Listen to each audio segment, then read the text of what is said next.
Thank you very much, and I'm told this is a rather historic meeting because these countries have been bordering each other for many, many years, and it doesn't happen much, although they like each other. I found that out today, and I've sort of heard about that. They actually like each other, Lebanon and Israel. And we had a great meeting with the very high officials of Lebanon and very high officials of Israel, and we think that the president of Lebanon and the prime minister of Israel over the next couple of weeks will be coming here. They've agreed to an additional 3 weeks of, no firing, ceasefire, no more firing. Let's see. We hope that happens. It's not going to happen between them, but they do have Hezbollah to think about. And we're going to be working with Lebanon to get things straightened out in that country. I really believe it's something we can do pretty easily, just with the power of who we are, the great people, the Lebanese people. We have our ambassador here who has done a fantastic job, ambassador to Lebanon from the United States. And we had a great conversation, and I think it's the beginning of something very important. It'd be a wonderful thing to get this worked out simultaneously with what we're doing in Iran. And I'd like to start by just asking JD, our Vice President, our great Vice President, to say a few words, and then Marco will speak, and then the representatives from the country. Mike Huckabee, you'll say a few words, Mike. You've done a great job, by the way. I appreciate it. Everybody does. And JD, please. Yes, sir. Well, first of all, congratulations. Congratulations to you and our Secretary of State, but most importantly, congratulations to the people of Israel and Lebanon. I think it's a major historic moment. We're going to extend the ceasefire for 3 weeks that's already in place between Israel and Lebanon. Of course, it wouldn't have happened without the president's direct engagement. The fact that you have these leaders of different countries coming together for the first time, they came together in the Oval Office, and they came together because of energetic diplomacy, of course, led by the President of the United States. So I think it's a big moment for the world. It's a big moment for our country, but just very proud to be a part of it. So thank you, sir, for making it happen. Thank you very much, JD. Thank you, Mr. President, for hosting this. Actually, the President wanted to be personally involved, and I'm glad he was, because it made it possible to get this extension, and it gives everybody time to continue to work on what's going to be a permanent peace between two countries that want to be at peace. Both are victimized by the same terrorist organization, a terrorist organization that no doubt has victimized Israel, but has also victimized the people of Lebanon. The people of Lebanon deserve to live in a country that's peaceful and prosperous. They have an opportunity to do that. They have a history of that. And what's standing in the way is an organization that operates, a terrorist organization that operates within their national territory that threat needs to be eliminated. And so thank you, Mr. President, for this gathering today and for convening it and being a key part of it. And it buys us time to continue to work. I'm very optimistic that in a few weeks we'll be even closer to the kind of permanent peace that the people of Israel and Lebanon deserve. Thank you very much. Michelle, please. Well, I would like to thank the President, the Vice President, and Secretary to make this historical meeting today that bring two countries that they've never been next to each other more than today in a way. This is 60, 70 years in the making, and today is really the historical day. Thank you, Mr. President, Vice President, Secretary, and I'm going to keep going, working for a peace that hopefully we'll get it as soon as possible. Thank you. You're a very successful man. And when I asked him if he'd like to be ambassador to Lebanon, I said, could be a dangerous job. He said, well, I'm Lebanese. I was born in Lebanon, and your parents have a whole big history. He said, danger doesn't matter to me, really. It's something I want to do. He's very successful. He didn't need this.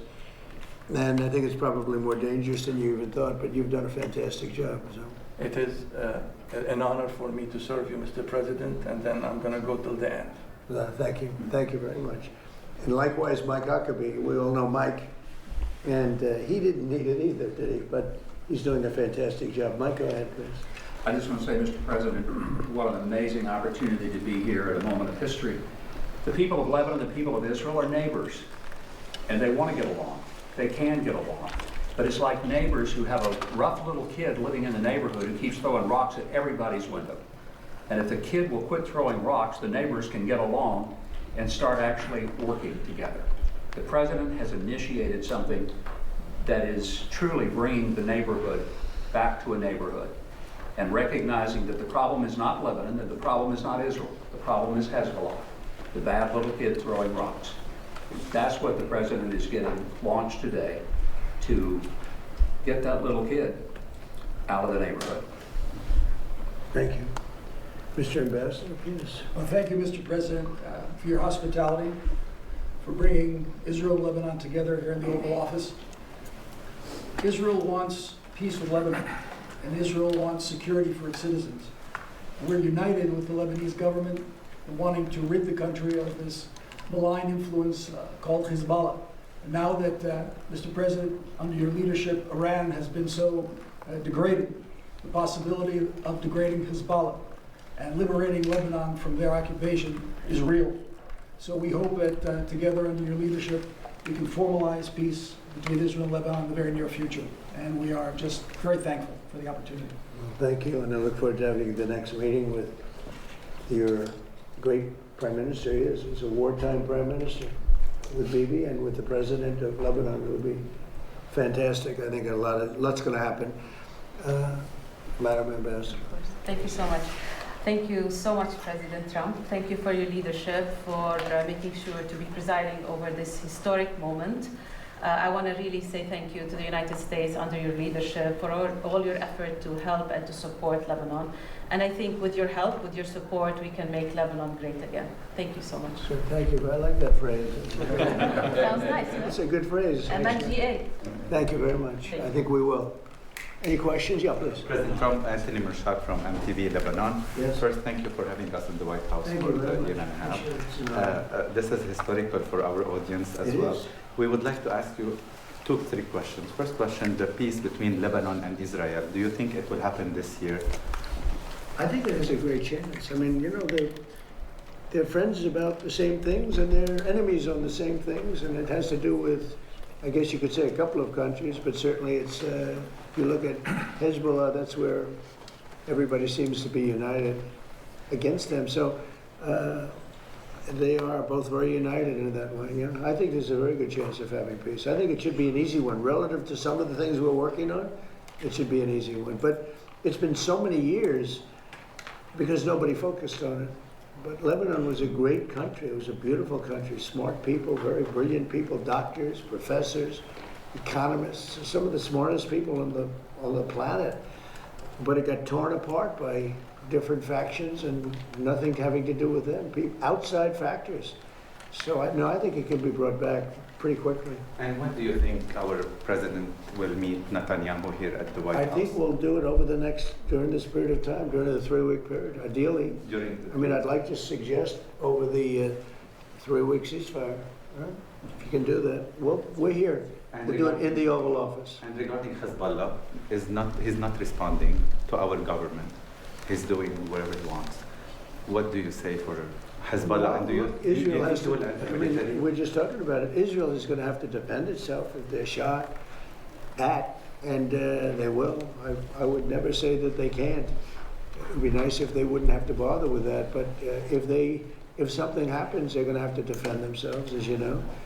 But they're going to do it carefully, and they're going to be surgical as opposed to beyond surgical. And, you know, there's a lot they can do. But Israel is going to have to defend itself. And regarding our Lebanese speaker, Nabil Berri reportedly told Prince Yazid bin Farhan that Lebanon will not move forward with peace unless Saudi Arabia is involved. What is your reaction to that statement, and do you believe Saudi Arabia must play a central role in a potential Lebanon-Israel peace process? Well, Saudi Arabia is great, and they have a great leader. And I think that they'd be very happy with this. I haven't spoken to them, I will. This happened very quickly. But Saudi Arabia is going to be, they're great people, a great place, incredible place. I know it very well. But I know the leader very well, and he'd want to see something like this happen. He's a tremendous guy. Okay? And make Lebanon great again. This is our slogan on MTV Lebanon.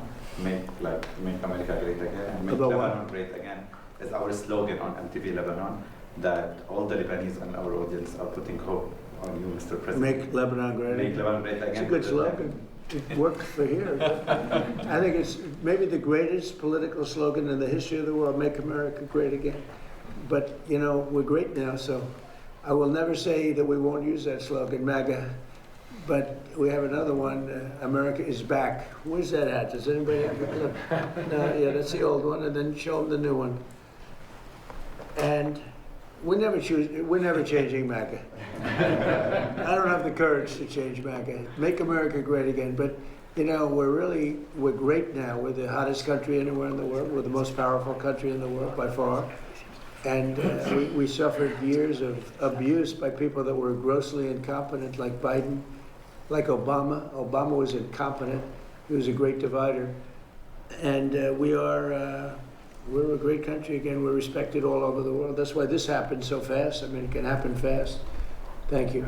Sir, the funding that Hezbollah gets from Iran, is Iran going to have to cut that off to do a deal with you? Yeah, they'll have to cut that That's a off. must for you. Yeah, sure. That's a must, yeah. Mr. President, apparently there was a special forces soldier who was involved in the capture of Venezuelan President Maduro, who was arrested by federal authorities today on suspicion of insider trading and betting on Polymarket. Are you concerned that federal employees are betting on these prediction markets and potentially getting rich? Well, I don't know about it, but was he betting that they would get him or they wouldn't get him? It sounds like he was betting on his removal from office, that Maduro would be removed. It sounds like he was involved in the operation. That's like Pete Rose betting on his own team. It's a little like Pete Rose. Pete Rose, they kept him out of the Hall of Fame because he bet on his own team. Now, if he bet against his team, that would be no good, but he bet on his own team. I'll look into it, yeah. There are also bets that are being placed as well on the Iran conflict too, and there have been some trackings where people suspect that there's insider trading happening on these prediction markets around the war. Are you concerned about that? Know, the whole world, unfortunately, has become somewhat of a casino.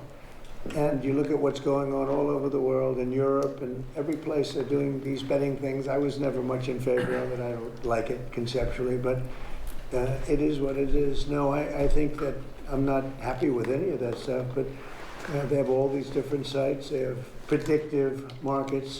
It's a crazy world. It's a much different world than it was. Please. We talked about the Fed's renovation. Can someone other than the Justice Department find out the things you said you wanted to learn? Well, good. I mean, look, it's pretty easy. When you look with Jerome Too Late Pell, I have a real problem because he should have been lowering interest rates a long time ago.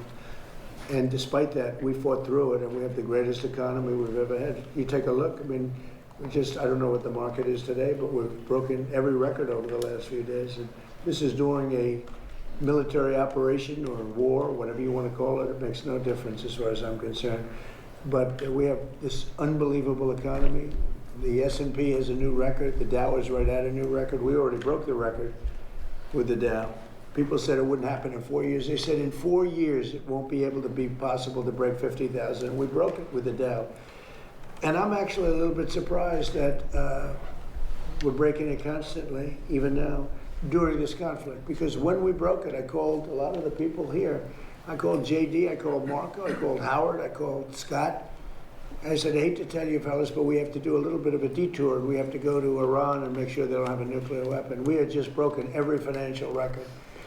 And the amazing thing is we continue to break them even during the war. Now fuel went up, but I thought it would have gone up much more. And a lot of ships are coming to the United States, and they're using the United States instead of the Hormuz Strait. Amazing things are happening. Our country is amazing. You know, we don't have an oil shortage. We drill, baby, drill. We are right now producing more oil than Saudi Arabia and Russia combined. Did you know that? More, and in about a year from now, we'll be doing double the level. And Venezuela has been fantastic. We have a great relationship with that country and with the people that are running the country. And we're taking in millions of barrels of oil, millions and millions from Venezuela. It's been a great experience, to be honest with you, and they're doing a very good job, and they have our backing. Okay? Mr. President, you said that Can you just clarify again what exactly? Here we go. Listen to this. No. Just because the world is watching. Just clarify. Here we go. Here's his bomb. What have the two sides agreed to here? A 3-week ceasefire with the hope that the leaders come and meet? Yeah, 3 weeks. And the leaders will most likely be coming here during that time. And I think when they do, that's a very historic meeting. They haven't met for many, many years, as I understand it. They've never met. Think of that. They're next to each other. They're great people, and they've never met. This should be an easy one. Okay? Good question. Thank you for clarifying. Thank you. Just wanted to clarify. The Lebanese law, we can't communicate with Israel what we can do about this law. Like if we talk with the Israeli, it will be a crime for us as Lebanese. And this is a question on behalf of. How is it a crime? And the Lebanese law, it's a crime. They put you in Well, I jail. think we have to end that. Yeah. Okay, that's something we're gonna have to end. I'd never heard of that. But that's a good start. It's a crime to talk with Israel. Well, I'm pretty sure that that'll be ended very quickly, okay? I'll make sure of that. And I know Lebanon doesn't want that. We'll end up, will you work on that, please, everybody? That's crazy. The ship, Mr. that was, President. the ship that was captured on Monday, you said there was a gift for the Iranians in it. What was that in that ship? The one from China? Yeah, well, we have, that's very top secret. Yeah, there was some in there, but it's top secret. Have you I'd like talked to President Xi about I'd like it? to not. Have you talked to That's Xi one of about those it? little questions where, oh, this is not good. No, it's, we have a lot of things that we got. You know, that the strait, what we've done with the blockade is amazing, and nobody gets through. And nobody wants to get through, nobody's trying. The one tried, they shut out the engine, but nobody's trying. We have complete control. Now, they can drop their mines in there and do all those stupid things. It's just going to take longer for them to make money because the mines are going to affect them much more than they're going to affect us. But and we don't know that they're doing that, but they could be that they're not. If they're doing it, it's a very foolish thing to do. Just like for Iran to shoot at Saudi Arabia, UAE, and Qatar, and Kuwait, Bahrain, all the different places they shot. Nobody expected that. They thought they'd shoot at Israel in all fairness, but you didn't expect they'd be shooting at numerous other countries. I think it was a big mistake. If they're putting mines down, it's a big mistake for them, I will say. Are you angry at China for what they sent Iran? No, no. So there's some reporting today Yeah. that I guess we do the same thing, don't we? With other countries. You know, it's like one of those things, but nothing that it wasn't earth-shaking. Yeah. there's some reporting today, sir, that you tend to invite Vladimir Putin to the G20 in Miami. Is that the case? No, but if he came, it would be probably very helpful. You know, I've said a long time ago, when they made the G8, the G7, they threw Russia out before my time. That was Obama and a certain prime minister from a place called Canada, Trudeau. And I said, that's a stupid thing to do. And I was right. You know, I'd go to these meetings of the G7, and about 90% of the meeting was talking about Russia and what's going on with Russia. And I said, why'd you throw them out? You know, if they didn't throw them out, they would have been much better off, in my opinion. You know, it should have been the G8. But when they threw out President Putin, he was very offended by that. He was, you know, rightfully, but he was very offended by that. I venture to say you probably wouldn't be having these problems if you didn't throw him out. Okay? So he's not coming to the G20, as far as you're Not that I concerned? know of, but Because there are senior administration officials being quoted in news reports this afternoon that says the Russians are being invited to at least ministerial well, meetings. You're at the saying G20. being invited as opposed to coming. I don't know of the invitation, but if he were invited, I don't know. Would you like him to Hey, come? I'm You're of head the of the opinion that you talk to everybody. I'm not one of these guys saying, oh, let's not talk to him. You know, there's a war going on. Let's not talk to him.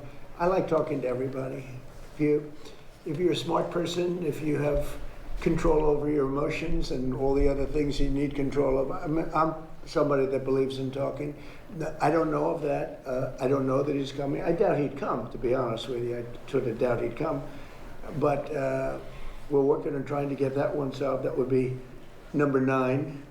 I've ended 8 wars, and that one is, but they continue to fight. The hatred between him and President Zelensky is extraordinary, I can tell you. Can I ask you a FIFA question, sir? What do you think of this idea of replacing Iran with Italy in the World Cup? I don't think about it too much. Okay. That's an interesting question. Let me give it, you know what?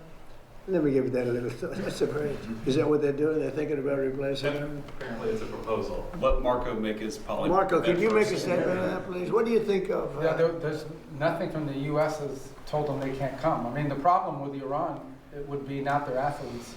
it would be some of the other people that we want to bring with them, some of whom have ties to the IRGC. We may not be able to let them in, but not the athletes themselves. But no one's, I don't know where that's coming from, other than speculation that Iran may decide not to come, and then Italy would fill their spot.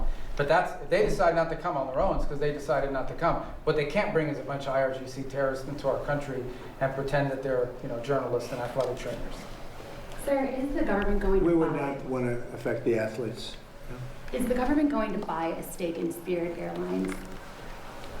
So Spirit is an airline that's had some trouble. They were going to merge with People Express, or one of them, a number of years ago, and Barack Hussein Obama decided it was a bad idea. How did that work out? It's bad for both of them. That would have been a natural merger. Not United and American, but Spirit and the other. We're looking at helping them. We have 18,000 people that live in this country that are great people and great employees. And we're thinking about doing it, helping them out, meaning bailing them out or buying it. I think we just buy it. We'd be getting it virtually debt-free. They have some good aircraft, they have good assets, and when the price of oil goes down, we'll sell it for a profit. I'd love to be able to save those jobs. I'd love to be able to save an airline. I like having a lot of airlines, so it's competitive. So we are looking at Spirit. It's in a bankruptcy. It's in bankruptcy court, and we're looking if we could get it for the right price. I'd do it to save the jobs, and we have somebody that wants to run it, do a good job, smart person. And if they run it properly and if prices come down, all of a sudden it's a valuable asset. And they have some very good slots too, which are pretty valuable. You will visit Lebanon and visit Ambassador Isa to the embassy because we're building a huge U.S. embassy in Lebanon. Are you going to plan to launch it or opening or attending for the opening? You want to answer that? Well, we're working on it. It's not done yet, but once it's done, I will ask the president to come and cut the ribbon. We'd love to have you. I have no objection to that. Go ahead.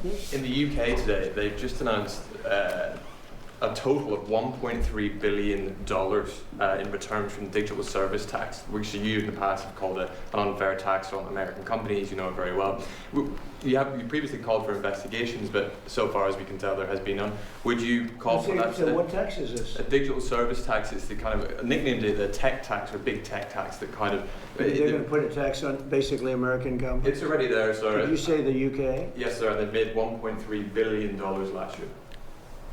So is that something you would kind of investigate, call for it to be scrapped, have a look at? We don't like it when they target American companies, because basically you're talking about our great American companies. And whether we like those companies or don't like them, they're American companies, and they're the top companies in the world. And we've been looking at it. UK did it, a couple of other people did it. They think they're going to make an easy buck. That's why they've all taken advantage of our country. They don't take advantage of it. No, we've been looking at it, and we can meet that very easily by just putting a big tariff on the UK, so they better be careful. If they don't drop the tax, we'll probably put a big tariff on the UK.